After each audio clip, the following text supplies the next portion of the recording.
Today we are going to be learning about equal group word problems. First, we need to review the basic concepts of what multiplication actually is.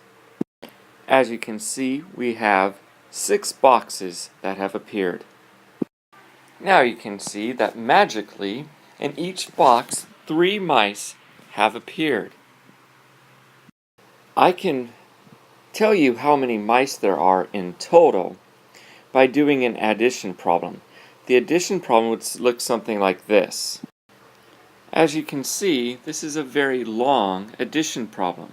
It would work, but it would be a lot of work, especially if there were a lot more mice in the boxes. A much easier solution to this problem would just be to multiply the number of mice in each box times the number of boxes. The formula would look like this. So now you can see that this 3 represents the 3 mice that are in each box. Okay? This 6 represents the amount of boxes that there are in total. So because there's an equal amount of mice, and that's very important, because there's an equal amount of mice in each box, I am able to then multiply the number of mice in each box times the number of boxes. So 3 times 6 equals 18. Now we can start talking about equal group word problems. Here's an example equal group word problem. There are 3 trains headed to the circus. In each train there are 2 elephants. How many elephants are headed to the circus?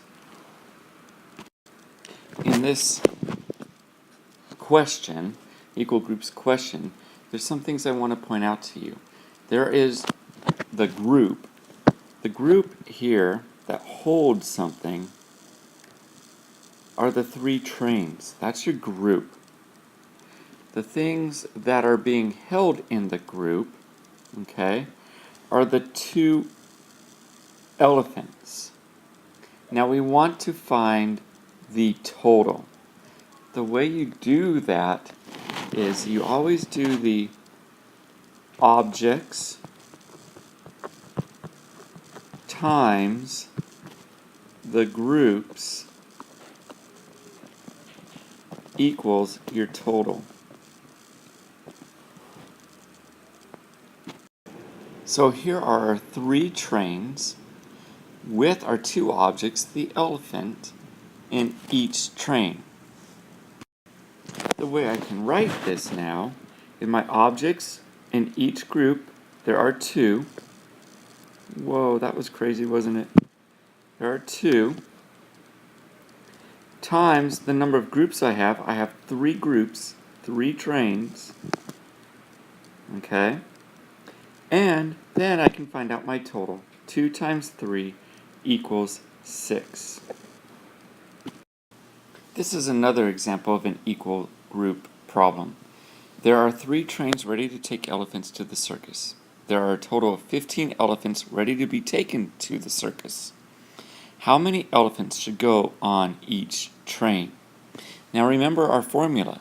We have objects times groups equals total. That little star is a multiplication symbol on the old-fashioned calculators and such, and so just believe me, that means multiply. So this is objects times groups equals total. Now look what has magically appeared. Isn't that amazing? I have 3 trains and 15 itty-bitty small elephants so they could all fit on my screen and in the circus. They're a true circus elephant. They're so small people will come from miles to see them. Well, if they bring binoculars, that is. Now this problem is different than our previous problem because I have, groups. I have 3 of them. There goes that crazy thing again. I have 3 groups. And I have a total of 15 elephants. But I don't know how many objects are in each group yet, do I? So I have, in this case, n times 3 equals 15.